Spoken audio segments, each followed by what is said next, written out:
عزم بھی دہرایا۔ منوج سنہا نے لوگوں سے کہا کہ وہ متحد رہ کر خرمن امن کو زک پہنچانے والے قوم دشمن عناصر کی نشاندہی کر کے انہیں الگ تھلگ کریں۔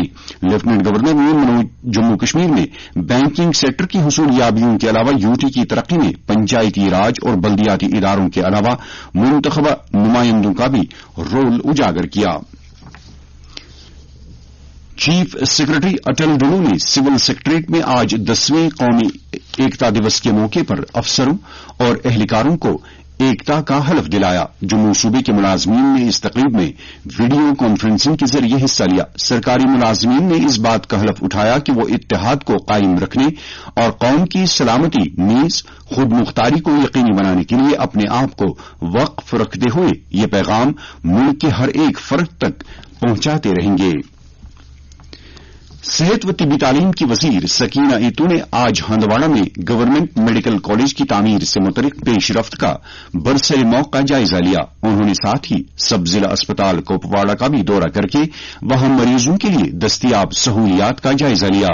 جی ایم سی ہندواڑہ کے بارے میں وزیر موصوفہ کو جانکاری دی گئی کہ 251 کنال اراضی کے رقبے پر تعمیر ہو رہے اس کالج پر 3 ارب 25 کروڑ روپے کی لاگت آنے کا اندازہ ہے۔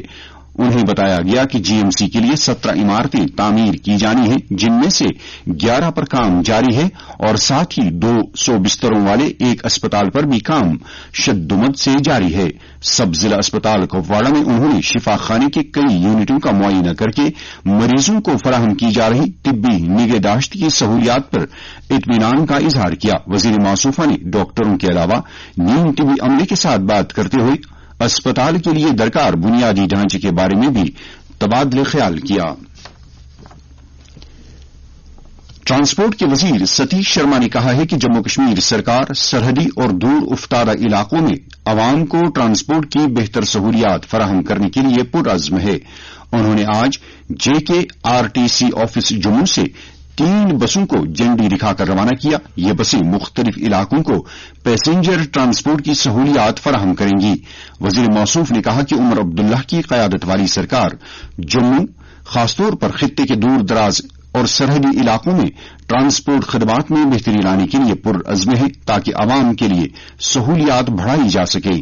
ستیش شرما نے بعد میں جے کے آر ٹی سی کے سینئر افسروں اور ٹرانسپورٹ یونین کے نمائندوں کے ساتھ ایک تفصیلی میٹنگ بھی کی۔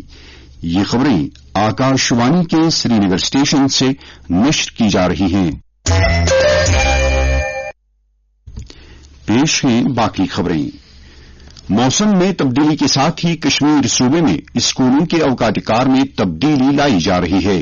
اس سلسلے میں محکمہ اسکولی تعلیم کی جانب سے آج جاری کیے گئے ایک نوٹیفیکیشن کے مطابق کل یعنی 1 نومبر سے سری نگر کے میونسپل حدود میں آنے والے سبھی اسکولوں میں اوقات کار صبح 10 بجے سے سپہر 3 بجے تک ہوں گے۔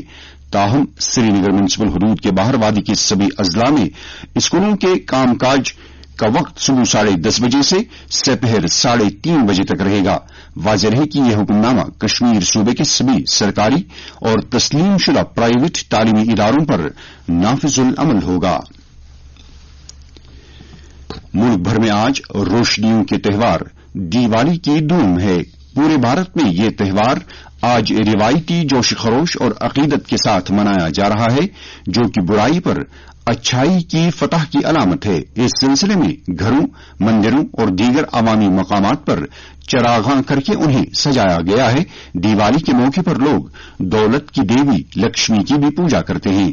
صدر جمہوریہ دروپدی مرمو، نائب صدر جگدیپ دھنکھڑ اور وزیر اعظم نریندر مودی نے عوام کو دیوالی کے موقع پر مبارکباد دی ہے۔ اپنے الگ الگ پیغامات میں ملک کی اعلی قیادت نے کہا ہے کہ دیوالی کی خوشی کے موقع پر ہمیں اپنے ضمیر کو روشن کرنا چاہیے۔ لیفٹیننٹ گورنر منوج سنہا اور وزیر اعلی عمر عبداللہ سمیت جموں کشمیر کی متعدد سرکردہ شخصیات نے بھی لوگوں کو روشنیوں کے تہوار کی مبارکباد دی ہے۔ اپنے الگ الگ پیغامات میں انہوں نے تمنا ظاہر کی ہے کہ روشنیوں کا یہ تہوار خطے میں خوشحالی، ترقی اور امن امان کے ماحول کا باعث بنے۔ بھارتی فضائیہ کے سربراہ ایئر مارشل اے پی سنگھ نے جموں خطے کی کچھ اگلی چوکیوں کا دورہ کیا جہاں پر فورسز کے بہادر اہلکار تعینات ہیں۔ ہمارے نامہ نگار نے خبر دی ہے کہ فضائیہ کے سربراہ کا یہ دورہ دیوالی کے تہوار کے موقع پر کیا جا رہا ہے۔ انہوں نے ان مقامات پر آپریشنل تیاریوں کا تفصیلی جائزہ لیا اور وہاں پر تعینات فضائیہ کے جانبازوں اور اگنی ویروں کے ساتھ بات چیت کی۔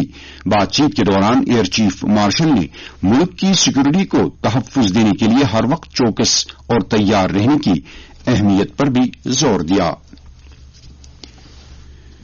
نیشنل کانفرنس کے صدر ڈاکٹر فاروق عبداللہ اور نائب صدر عمر عبداللہ نے ان سبھی امیدواروں کو مبارکباد پیش کی ہے جنہوں نے کشمیر ایڈمنسٹریٹو سروس کے امتحان میں کامیابی حاصل کی ہے۔ مبارکبادی کے اپنے پیغام میں دونوں لیڈروں نے امید ظاہر کی ہے کہ کامیاب ہوئے امیدوار سروس میں آنے کے بعد زمینی سطح پر تعمیر و ترقی کے علاوہ عوام کی خوشحالی کے لیے کام کریں گے۔ انہوں نے اس بات پر بھی اطمینان کا اظہار کیا ہے کہ وسائل کی کمی اور مشکلات کے باوجود بھی بیشتر امیدواروں نے اپنی قابلیت اور صلاحیت کا لوہا منوا لیا ہے۔ ملک آج سابق وزیر اعظم اندرا گاندھی کو ان کی برسی پر یاد کر رہا ہے۔ کانگریس رہنما راہل گاندھی اور پارٹی کے دیگر سینئر رہنماؤں نے دلی میں شکتی استھل پر اندرا گاندھی کو خراج عقیدت پیش کیا۔ کل ہند کانگریس صدر ملک ارجن کھڑگے نے بھی آنجہانی اندرا گاندھی کو خراج عقیدت پیش کیا ہے۔ اندرا گاندھی میموریل پر آج ایک ثقافتی پروگرام بھی منعقد کیا گیا۔ ادھر جموں کشمیر پردیش کانگریس کمیٹی کی طرف سے بھی آج آنجہانی اندرا گاندھی کو ان کی 40ویں برسی پر خراج عقیدت پیش کیا گیا۔ اس سلسلے میں سری نگر کے پارٹی ہیڈ کوارٹر پر پردیش کانگریس صدر طارق حمید کرہ کی صدارت میں منعقدہ ایک اجلاس میں پارٹی سے وابستہ کئی سینئر لیڈروں نے شرکت کر کے سابق وزیر اعظم کی خدمات کو یاد کیا۔ اپنے خیالات کا اظہار کرتے ہوئے ان لیڈروں نے کہا کہ آنجہانی اندرا گاندھی نے ملک کی سالمیت اور خود مختاری کے ساتھ کوئی سمجھوتا نہ کرتے ہوئے قوم کے لیے عظیم قربانیاں دی ہیں۔ وزیر دفاع راجناتھ سنگھ نے کہا ہے کہ بھارت اور چین حقیقی کنٹرول لائن پر بعض علاقوں میں اختلافات کو ختم کرنے کے لیے سفارتی اور فوجی دونوں سطحوں پر بات چیت کر رہے ہیں اور بات چیت کے نتیجے میں باہمی سلامتی کی بنیاد پر ایک وسیع اتفاق رائے قائم ہوا ہے۔ انہوں نے یہ بات آج آسام کے تیج پور میں سردار ولبھ بھائی پٹیل کے مجسمے اور میجر رلنگانو بوب شجاعت کے میوزیم کا ورچوئل طریقے سے افتتاح کرنے کے بعد کہی۔ راجناتھ سنگھ نے مزید کہا کہ مسلح افواج نہ صرف سیکورٹی فراہم کرتی ہیں بلکہ وہ سرحدی علاقوں کے عوام کے اشتراک سے خطے میں ترقی کا ایک ذریعہ بھی بنتی ہیں۔ انہوں نے کہا کہ اس سے شمال مشرق میں ترقی، امن اور سلامتی کو یقینی بنانے کے تئیں بھارت کا عہد مزید مستحکم ہوتا ہے۔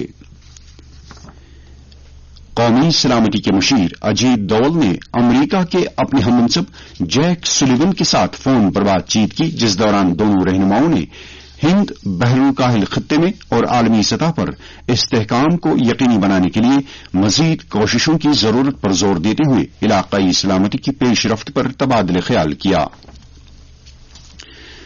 حکومت نے اس سال جولائی سے واجب الادا مرکزی حکومت کے ملازمین کے لیے مہنگائی بھتے کی اضافی قسط اور پنشن یافتگان کے لیے مہنگائی ریلیف کا اعلان کیا ہے۔